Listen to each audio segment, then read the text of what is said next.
Pokemon UNITE tier list, Week 5, Blissey update, and balance patch. Let's see what happens with the introduction of a new Pokemon and balance changes for others. If you enjoyed the video, don't forget to leave a like, share with your friends, and comment your thoughts down below. Now, surprisingly, all of these buffs and nerfs didn't really change too much, so I'm just going to go through this list, and hopefully this video is less than 20 minutes, aiming for less than 15, because again, it's kind of the same things. Slowbro. I always said Slowbro was D tier. Slowbro has always been a fraudulent Pokemon. Its landing makes you too weak, and the only thing it's good for is Surf. Well, now Surf is nerf, so there's really no reason to play Slowbro ever. Now, however, I still think Venusaur is worse. Like, the Venusaur buffs made me have hope, but then every time I see a Venusaur, I'm still disappointed, and now I just see less and less Venusaur as people try to make Venusaur work, and then they get tired of losing, so they just put the Pokemon down again. It doesn't really do too much. Let's talk about higher tiers for a bit. Ninetales, still S tier. It's still really good. It's kind of weird because it feels like I'm seeing less Ninetales, or I'm feeling less impact from Ninetales, but it's like still one of the best Pokemon in the game, if not the best Pokemon in the game, so that's kind of wacky. Cramorant getting buffed. So now Hurricane can affect Zapdos and Dreadnought. Now, I already had Cramorant as S tier because I think it's still flying under the radar and is one of the best burst mages in the game and just does all kinds of shenanigans. Very strong Unite move. So now you have a little bit of extra secure on the Dreadnought and Zapdos. I don't think it really moved the place around too much. Like, Cramorant went from S tier to getting a buff. Mostly a bug fix, but still a buff, so those are the shenanigans. Zeraora. Every time I think about putting Zeraora on the tier list, it ends up burning me. So, I mean, like, still an S tier pick. It just comes out, slaps, wrecks, and then goes even crazier and gets even crazier. Like, it's just too good. It still needs some base stat adjustment, and we're going to see if that happens in future patches. Cinderace. I still have no idea what to think of the Cinderace changes because this Pokemon lasted for a month, where it was kicking the fire. It was in the beta too. Everyone thought it was a part of the passive that when you have your fireball out and you have higher movement speed because of it, that's just baked into the kit. That is 100% intentional. No, it's a bug fix. That when you have your third auto attack passive or after using ability, you shouldn't be having movement speed at all. Not that I was getting too much movement speed, but the movement speed was not supposed to happen. And it seems like that has actually had a significant impact on Cinderace because who knew that every time it would use an ability or get off a third auto attack as it's kicking non-stop on crazy attack speed in a fight, that movement speed matters. So, did that actually move Cinderace to A+ tier? Kind of feels like it, like Cinderace is being less effective because it doesn't get to run up onto as much and doesn't get to kite as well inside of team fights because apparently that was a bug. Crazy. I don't know. I don't know what happened there. Like, I feel like it's either at the very bottom, like S- or somehow A++ or something. But we're just gonna put Cinderace here and see where the next couple of days or weeks or whatever happens with it. But yeah, let's try to mix it up. So I'm thinking this is a pretty safe way to go. Snorlax, still definitely an A+ Pokemon. Also, I guess I'll put the numbers back up too. I knew the letters weren't there, I was just trying to justify laziness, but it was even bothering me at a point. So, Snorlax, still A+ tier. Whenever I'm like putting Pokemon in order, this isn't necessarily an order of like the best to worst Pokemon, unless specifically stated, like weird cases with Cinderace. I'm just slapping up Snorlax here. It's still really good. The heavy slam nerf didn't really matter too much. A full heal, like a full health restoration of your Unite move doesn't really change too much. And block got nerfed from 1 second to 0.75 seconds on the stun. Block is still disgusting. Like, everything about Snorlax is still disgusting, and if you want to knock it down a tier or actually make it less, you need to nerf the damage on tackle so it doesn't win the early trades and it doesn't have free secures on the center Audino and Corphish. That's like the problem with Snorlax. You cannot contest it, and if you do, it just fights you with its bulkiness until tackle comes off cooldown, and then it stuns you again. And then it's just going to do insane amounts of damage. So that's really the only way to nerf Snorlax, I feel. So with this, still A+, still a very strong Pokemon. Gengar's still really good. Like, it takes more than 3 brain cells. So that knocks out half of the Pokemon Unite player base right there to use Gengar well. But if you actually have patience and you actually time your Hex cooldowns and play around cooldowns like a good MOBA player is supposed to, Gengar is still ridiculous. Like, you still have some invulnerability, a good chunk of it, and AoE damage that is also mobility. It's Gengar's still Gengar, guys. Gengar's still really good. Mr. Mime, as I keep on saying, Mr. Mime, probably secretly the best character in the game in the hands of the most dedicated and insane of Mr. Mime mains. Otherwise, where it's just like, you can get good at Mr. Mime and you can still have a good impact, and the better you understand Mr. Mime, the more insane it is. Like, I feel like I'm personally moving up to A+ tier Mr. Mime for, like, my ability to play on this character, because I like all the Pokemon. I like so many Pokemon in this game. I like playing Lucario. I like playing Greninja. I like playing Garchomp. I like playing Mr. Mime. I like playing Ninetales. I'm enjoying playing Machamp, Wigglytuff. I'm enjoying playing a lot, so I have a hard time saying, like, who's my secondary main? Pretty much half the roster that isn't Cramorant. Or, like Cramorant's my main, then half the roster's my secondary main, and I like picking up Mr. Mime, and I like doing well with Mr. Mime, so I feel like I'm an A+ Mr. Mime. But again, like, this is a really good character. Good play, like, it has a high skill cap, so it's not like free get in there and win like most of the other characters. I think that's the difference between A tier and A+ or S, is like, how free is the character to be really good on? Mr. Mime is really hard to be really good on, but still broken character. Same thing with Gardevoir. Like, I'm seeing Gardevoir get better. I'm seeing like crazy damage charts from Gardevoir both on my team and enemy team and stuff. Still has an incredibly weak laning phase. Like, you have to build, like, you are restricted in the team compositions you can have by putting a Gardevoir on the team. You can't have Cinderace, Greninja, and Gardevoir on the same team. Too much level scaling, too much of a weak early game there. But you can have Cinderace, Gardevoir, Greninja, Gardevoir, or something like that.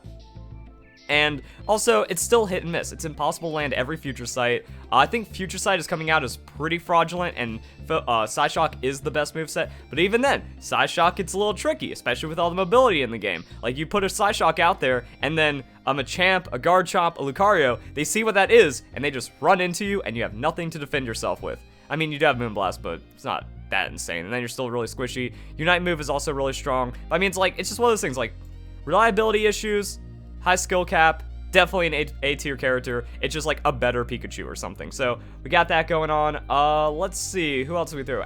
Like, again, everything else is still kind of the same. Like, I put Absol at B tier. I put Pikachu at B tier. I honestly feel like Pikachu needs a buff compared to all of the other crazy damage carries in the game. Pikachu just doesn't seem like it does an insane amount. Pikachu can have pop-off games, but I played the beta. I know what disgusting Pikachu is. I know what A+ S tier Pikachu does. This is a very far cry away from it, and because of that, it's just getting outclassed by almost every other Pokemon in the game. So that could be pretty problematic. Garchomp. I've always said Garchomp is A tier. Like, I don't, like, here's what happened. Bulldoze got buffed a good amount, but not like an absurd amount. Like, Bulldoze is not better than Tackle or better than securing any other Pokemon now. It's just like, Bulldoze is usable now. And then you also had 2 seconds knocked off of Dragon Rush, as well as a base speed increase. That's not enough to make Garchomp what, like, these people are like, oh, Garchomp's one of the worst players in the game. It's a very, very bottom tier. And now it's like, oh, it's suddenly one of the best Pokemon in the game off of those very small changes. No. Garchomp is broken. Always has been.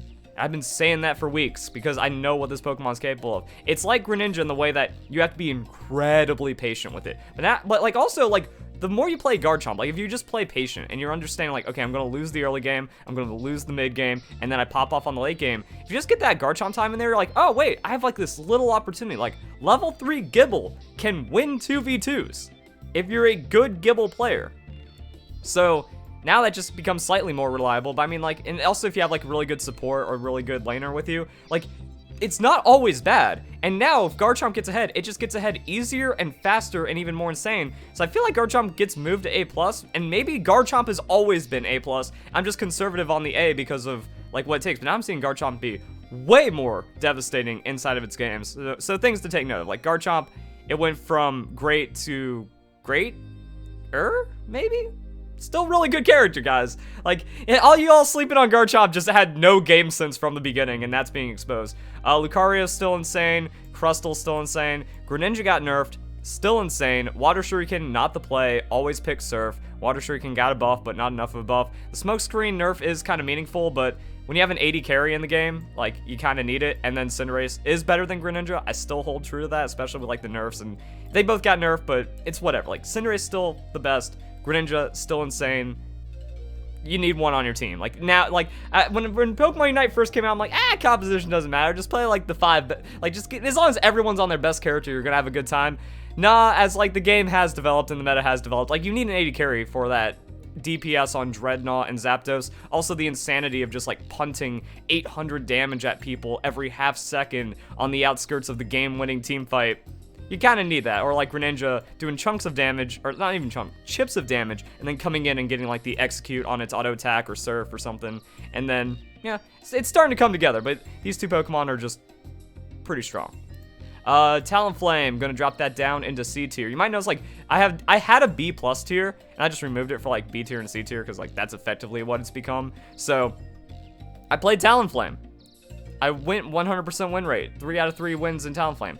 And I did not enjoy any minute of playing this character because it just feels so out of place inside of it. And it's way too spiky, and it doesn't have like an actual role inside of team fights. Like, it's cleanup, but Pokemon, like, everything that Talonflame wants to do is not what Pokemon Unite currently is. Like, Talonflame wants to be cleanup because you fly in or you Brave Bird in and you do like a third of their health at the end of the fight, and then you go and pick off people or something like that. But if you do it too soon and they survive, or they use Unite moves, then you just get blown up and there's nothing you can do about it. Your Unite move is still pretty awkward, and you also just have really long cooldowns. Like, Talonflame can't initiate. As a Pokemon that has high speed from its passive, wants to run Float Stone, and also can like just move over terrain like it's nothing, can't initiate on this Pokemon. Also, backdooring doesn't matter because Zapdos is the game. So because that's like, Talonflame's out of place. If Zapdos gets nerfed, if team fighting, like, nuances change, then this Pokemon's like, I won't say probably A tier, but as it stands right now, like, it's good. It has good stuff in its kit. It just doesn't exist as a Pokemon. That brings us to Charizard, dropping him down to C tier. Like, I thought people were like, I've seen like one A tier Charizard in the last couple of weeks, like since he got buffed, and that was this like crazy jungle Charmander that came out as like a level 5 Charmeleon and beat our Zeraora jungle in the 3v3. It was ridiculous. Now, that was also one of the worst players I've ever seen, and you can see that VOD for yourself. I don't remember which video it was, but yeah, it was just like one of those things where it's like, okay, you can go Charizard jungle, and you can be decent at the game, but again, like, there's just way better junglers and way better things to do, and it takes too long to scale. Your laning's still really weak. The buffs didn't do anything. You only pop off with your Night move, but you can still be killed inside of it. It's just, it does less damage at closer range than like Cinderace, Greninja, and it doesn't like snowball team fights or do anything absurd. So it's like, yeah, these 4 Pokemon are just the bottom. Don't pick any of these. There's nothing to do here. So then we have Eldegoss, B tier on the healing. We can also talk about Blissey for a bit. Blissey's A+. Like, Blissey is you pocket the carry and then you win the game. I think it's actually mostly that Helping Hand is absurd. Like, you can't, like, Helping Hand didn't need the speed boost. The speed boost is what breaks Helping Hand, because it lets you initiate the team fight, like, just hyper engage with all of your bruisery Pokemon and give your 80 carries more kiting, and then when you get it upgraded, which happens very early on, like the low level scaling that Blissey needs to get all of its moves online and all of its empowered moves is also pretty ridiculous. Like, you can be behind with Blissey and then win a team fight off of Helping Hand Plus, and then that's it. Like, everyone else just snowballs and they get the comeback experience. They secure Dreadnought and the game's over, or something crazy like that. Something like the speed boost, the attack speed, the empowered damage, or empowered auto attack, like, it's just too good. But also, once you understand the secret to soft boiled, that's also how you win games. Soft boiled, what you need to do is use it the second anyone takes damage. If like Greninja or Cinderace or Lucario or Garchomp, if they even take 100 damage from like a straight auto attack, you start healing them, because it takes like a second for the ability to activate and then target and then be used on the opponent, so, or on your ally. So by then they've already taken enough damage to be fully healed by it, and the sooner you use it, the sooner you're getting more charges as the cooldown is like going off and whatnot. So just spam heal, spam Helping Hand on cooldown, and then you win fights. Now, Bliss Assistance is weird. I found it to be very inconsistent, or like very slow, because you activate it, takes a second, you move to the ally, and then you shield them, then Buddy Barrier activates. So it takes way too long for it to actually work. So you have to be very predictive. You have to be very preemptive with Blissey. But I don't know what that does. Like, that technically lowers the skill cap because you have to mash, but it also raises the skill knowledge of the character, because like, once you understand that, like, you just immediately just start spamming and then you succeed on Blissey. That's the secret.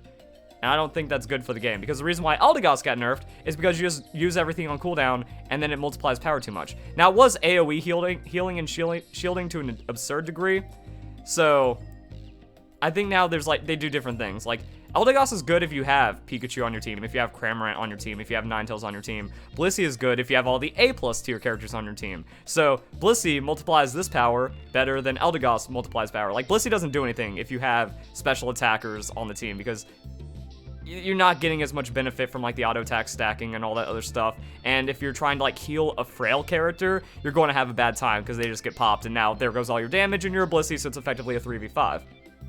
So there is some nuance. Like, it isn't just pick Blissey and win like it was with Eldegoss, but it's also not hard to build a composition around around Blissey. And I don't know what the Blissey, Eldegoss plus, like, here's my idea of a team. Like, Snorlax, Blissey, Eldegoss, Cinderace, Greninja. Like, do more of that. Or Snorlax, Lucario, Garchomp, or Crustle. Any of those four, plus Cinderace, Greninja, Eldegoss, Blissey. Like, what happens there? I don't know. I want to see some weird stuff happen. But yeah, Blissey is just, it's a dedicated healer that can be crazy. However, Blissey isn't unstoppable. Like, if it gets behind, it's still possible. Like, Blissey versus Blissey, or you can still burst it. Like, Blissey is squishy. Man, this is actually more of like just a Blissey guide or Blissey breakdown. It's pushing me past my 15-minute mark. Okay, a lot to talk about. Blissey is good. It's not tanky. It has counterplay. If you let it, like, if it gets to like spam off its entire thing and use a successful Bliss assistance, then the team fight's over. But it's just good.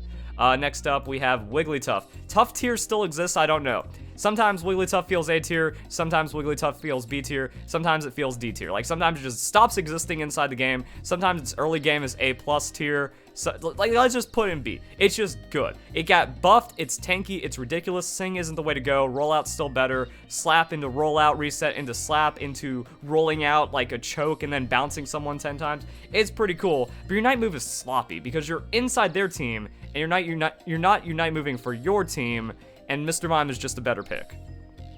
Mr. Mime brings more damage, about the same amount of disruption, maybe even a little less. Like, Mr. Mime is just the damage with a better Unite move that shuts down the team fight. Wigglytuff doesn't get to shut down much of anything, it just has like fun little moments. Like, Wigglytuff, I said that, got a little something in the back of my throat there on that. Wigglytuff, A+ tier to play, B tier in overall impact in the game.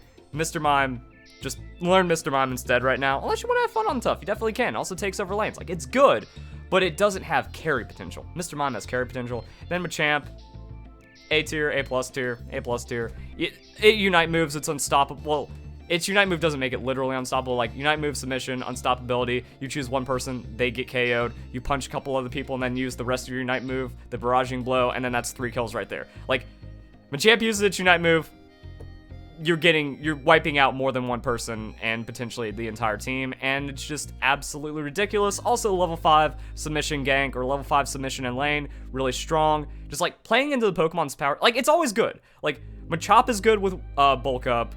Level 5 submission's insane. Level 7's also really good with like cross chop or even close combat. Then you evolve, then you use your Unite move, and then you win the game. Garchomp also just has like a disgusting Unite move, but again, Garchomp was always good, and we've talked about that in previous videos. Hope you guys enjoyed the video. Hope you all have a nice day. Thank you very much for watching. See, I'm not doing this for the ad revenue where it's like, oh, you're stretching out the video. Well, this is technically stretching out, but you get it. I want to get this over with.